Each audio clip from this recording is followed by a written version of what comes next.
Ruler School is brought to you by Odyssey Games, where you can go to get singles for all your Force of Will and other trading card games, as well as these amazing patrons. Thank you for your support. Enjoy the video. Hey there, Rulers. DMO73 here, bringing you a feature match for the week between myself on the Brunhild Harvest Aggro that was designed by some players from Singapore and taken to a very successful top in their Singapore GP. And I'm playing against Paul Clute, who is playing Heroic Epic Isis. So another similarly kind of combo-oriented aggression deck. So we are in for what is going to be quite a flurry of damage and Swift's games. We're going to be jumping right in. I believe I lost the die roll, so I will be going second. And yeah, we'll see how this goes. So the Harvest Aggro is all about, it's a mono black in terms of stones deck featuring Brunhild. You technically could play Adam Sykart too. Either one doesn't matter. We're just playing Brunhild because... and then it's utilizing Harvesting Season as well as Einherjar Summon to get some very early aggression, and then a lot of reanimate things with like March of the Dead, Command of Life and Death, all that kind of stuff. So it looks like I am going to be on the play here. See turn 1, Stone of the Undead. You're going to see nothing but Darkness Stones again. We see that Planting Season turn 1, which is going to let us mill the top cards of our deck.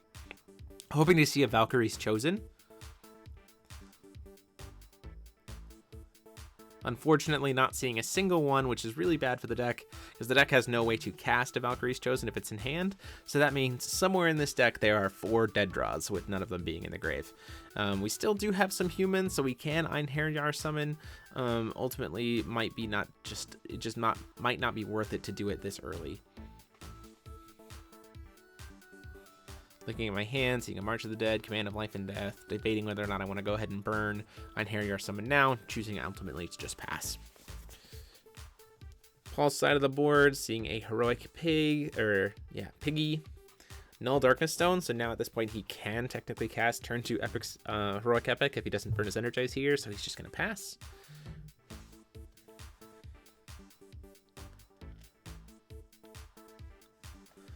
Command of Life and Death here, targeting Astema. I'm going to go ahead and drain him 5, go down to 35. And then passing the turn at that point.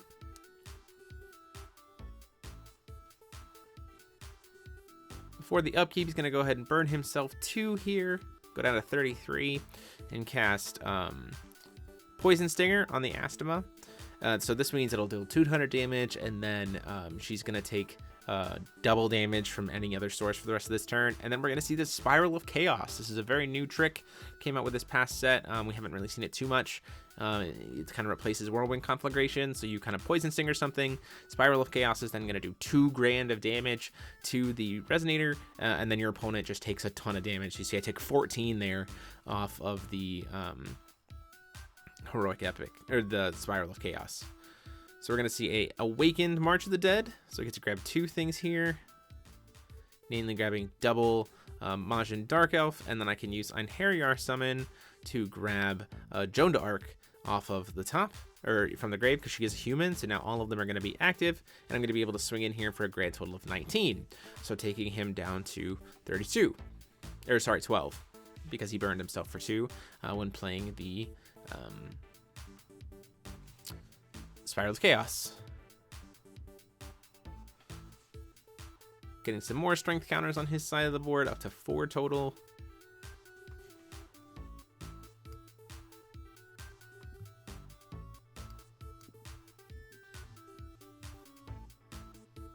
And then choosing to play a Sandstorm. Mainly just to get the 3rd red rune available at this point. Then casting Heroic Epic, Ushu is going to come in, and we're going to see Asserter, which is going to wipe the board, and they'll both have Swiftness, so that is going to be it for that one, and we move on to game 2. Like I said, very quick. As we go into the next game, don't forget to hit that subscribe button and the bell down below so you're notified when all of our videos goes live, and consider supporting the channel by being a member here on YouTube or by checking it out on Patreon for all the cool exclusive perks that come with supporting us. Thank you guys so much. Let's go to the next game.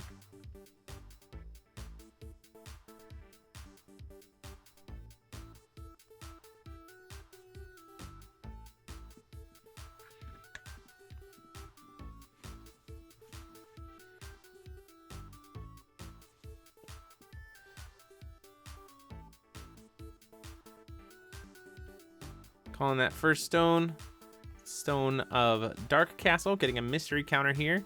We're going to try and see if we can hit it again. So we're going to Harvesting Season here, ultimately hoping we can see a one, if not two, of the Valkyries chosen. There's one.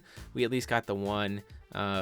Went too many cards down there. The Astima should stay on top of the deck. If we were playing in a tournament, that card would get sent to the bottom and do all kinds of stuff. So Inherent Guard Summon's going to bring in Valkyrie's Chosen, and we're going to get the swing in for 8 damage. This is kind of the ideal of what this deck wants to do on turn 1. It wants to mill Valkyrie's Chosen, reanimate it for free, and then hit your opponent in the face for 8. We are kind of getting risky. He could do the Poison Stinger combo. We know he has it in Rune Deck here. Or he couldn't do it this turn. He would need access to at least a second will. But we're waiting to see if he's going to try to kill my Valkyrie's Chosen this turn or wait. So he's going to pass the turn there.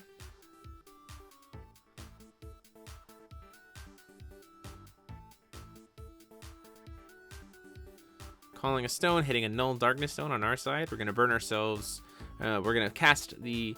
Sorry, I thought we were going to burn ourselves, but we're actually going to go ahead and cast Look of Corruption. So we're going to steal that Heroic Epic, which slows down the turn a lot, which is great because he does have double Ushua in hand.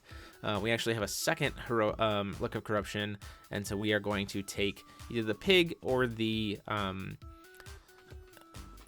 Disciples. And the reason why we're going to take the Pig here, we're going to debate about it a lot, but ultimately the reason why we're going to take the Pig here is because the Pig would allow for Swiftness Wellster on his next turn. He can like energize in Wellster, play Swiftness Pig, do all kinds of stuff. However, if he wants to energize in Wellster this next turn and all he has left is the spell, then he'd be paying 2, essentially wasting his turn to draw potentially 4 cards, and then Wellster would be gone. And not really have anything to do with it, and he'd kind of be wasting the potential for double epic, which is not what he wants to be doing. So we're just going to go ahead and steal the Pig. Also keeps his board clear for now, and I get to swing in for another 6, taking him down to 26.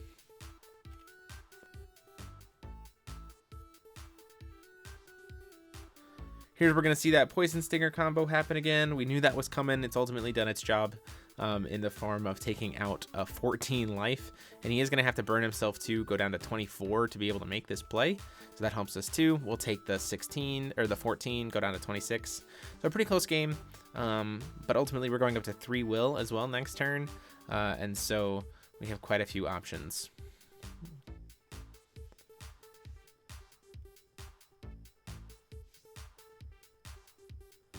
Going to cast the March of the Dead. We'll get to bring our 2-drop back, so he'll gain 8. So I'll get to swing in for a total of 14 here. Take Paul down to 1,000. And then we do have a Astima in hand. So at that point, all we need to do is survive with after the Astima drain for a grand, and then cast Sandstorm, so that'll help as well. And then we can just pay 1,000 life to deal 500 after Astima's drained in 5. So at this point in time, we technically have lethal. We have Paul on a 1-turn clock. It's just a matter of if he can do enough damage to stop the Astima from being able to drain him after the play.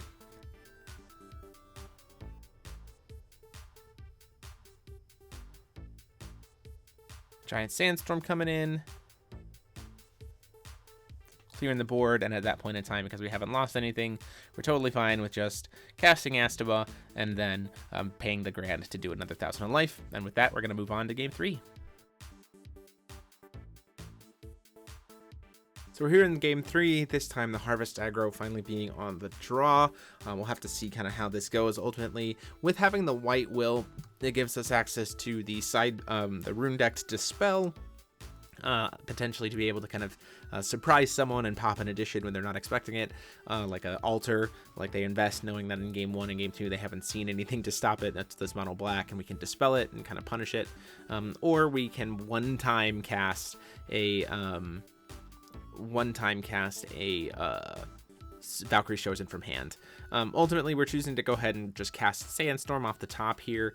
Main reason for that being that we know that there's really nothing on his deck that Sandstorm is even going to potentially kill. We'd rather just have the rune revealed so that we have 3 for Astima as fast as possible.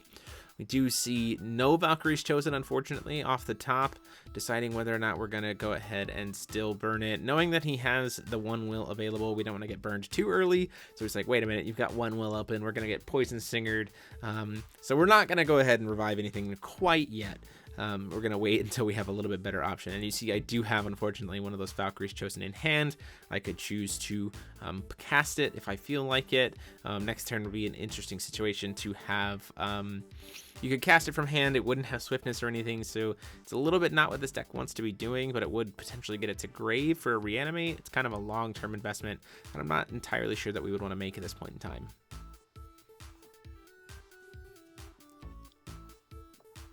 Once again, choosing to pass because we're not trying to do anything. It's definitely not what this deck wants to be doing, being this slow.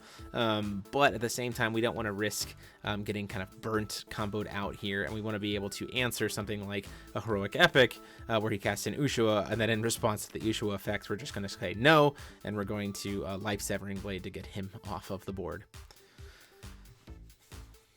Hopefully hitting something pretty bad Ushua here. He does see Surtur, which is a little bad, and still the fact that he still has this 15/15 body, and we don't really have a way to answer it right now because it costs 5, so it's not vulnerable to Sword of the New Moon, which really sucks. You see, we have one of those in hand. If it had been 4 or less, we would have been great.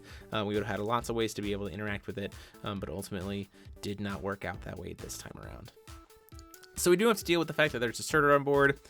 We do have a mystery counter there, so like I said, if we had hit been one cost short, we would have been able to clear it and keep things much more in pace. You see he does have a pig there, which is really great for him, being able to have swiftness and flying. We don't see another Heroic Epic. We do see a Play Dead. I think there is a Welser in that hand as well. So lots of combo pieces in hand already. He's just waiting to get kind of the rest of them. Going to 3-will on my turn.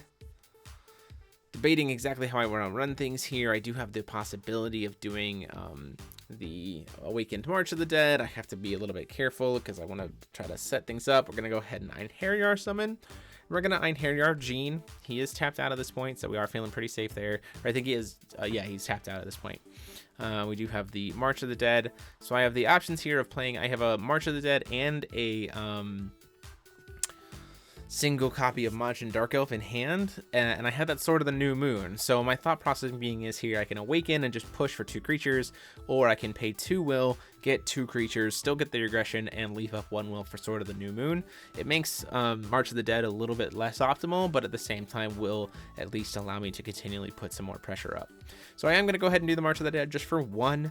I kind of debate back and forth between a couple targets, but you see I do have that Skeleton Horde in hand. It's probably the safest bet, primarily just because of the fact that if it dies, I get another creature off of it, so it helps keep Jean alive longer.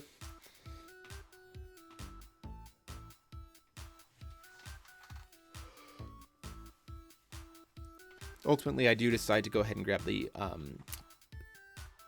Skeleton Horde here, burn myself 2, go down to 38, play the Majin Dark Elf, and then I can swing in with Jean and still have Sword of the New Moon with being able to kill a 4-drop or less available to be a little bit more defensive. He's just going to go ahead and take the damage. It goes down to 33. He doesn't really want to risk the Surtur. I mean, the Surtur would just be blocking and then suddenly become an 8/8, which is significantly less invaluable for him, and it wouldn't even kill the Jean at that point, so there's not really much of a point to he's just trying to rush just as fast as I am, so he might as well keep the damage of having that 1500 body on board. See, he has a high speed, and he does have the Welser here. So we're going to play Pig. He's going to burn to give Surtur the flying. I'll go take the 15 damage, go down to 23.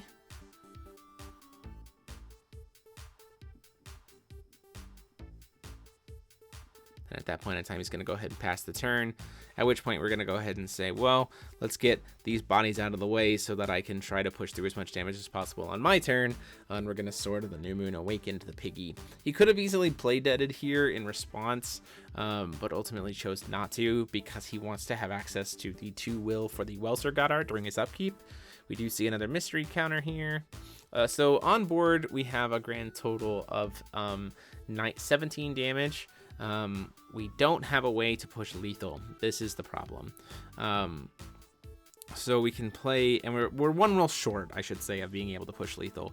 If we had 1 more will at this point, we could have played the Gene, played the Astema, and then pushed for lethal. So good as it had been 7, 14, 18, 24, drain 5, go up to 29, pay 5, take him down.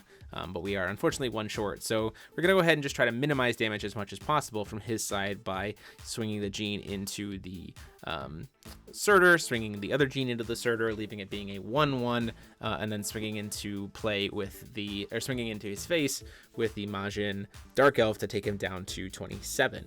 The idea being here, we leave up Skeleton Horde so that we have this kind of double blocker situation without having to worry about losing our Genes, and we still have 1 will open for that potential Sword of the New Moon if we need it.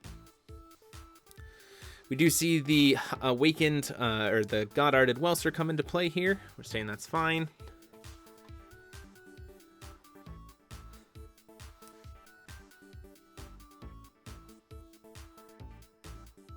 Doesn't have the Heroic Epic, unfortunately, to be able to bring out the Ushua from hand.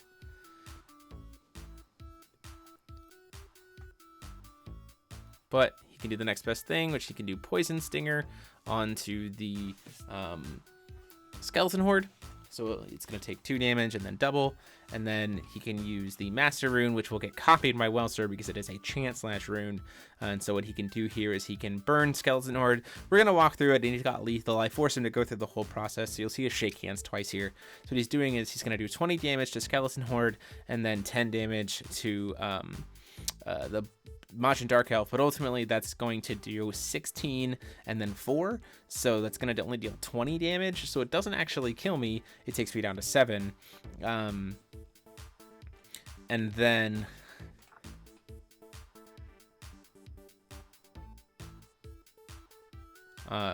so 16 damage to the Skeleton Horde, and then another 4. So takes you down to 3 grand total when both of those things resolve. And then I'm like, well, I've got a blocker. I don't die here. But ultimately he has Sandstorm, so he can just Sandstorm and shoot it out of the way, because he also has high speed to be able to, and he can just awaken it too, to burn me for the 4 damage, or even just having high speed to be able to block. He has enough strength counters because of the 2 Dragon Ores to be able to awaken it, burn me for that last little bit of damage, and that is going to close out the game. So that is it for the match. Huge thanks to Paul. Let me know what you guys thought of these lists. Deck profiles will be up later this week. And until next time, this has been DMO73 saying class dismissed.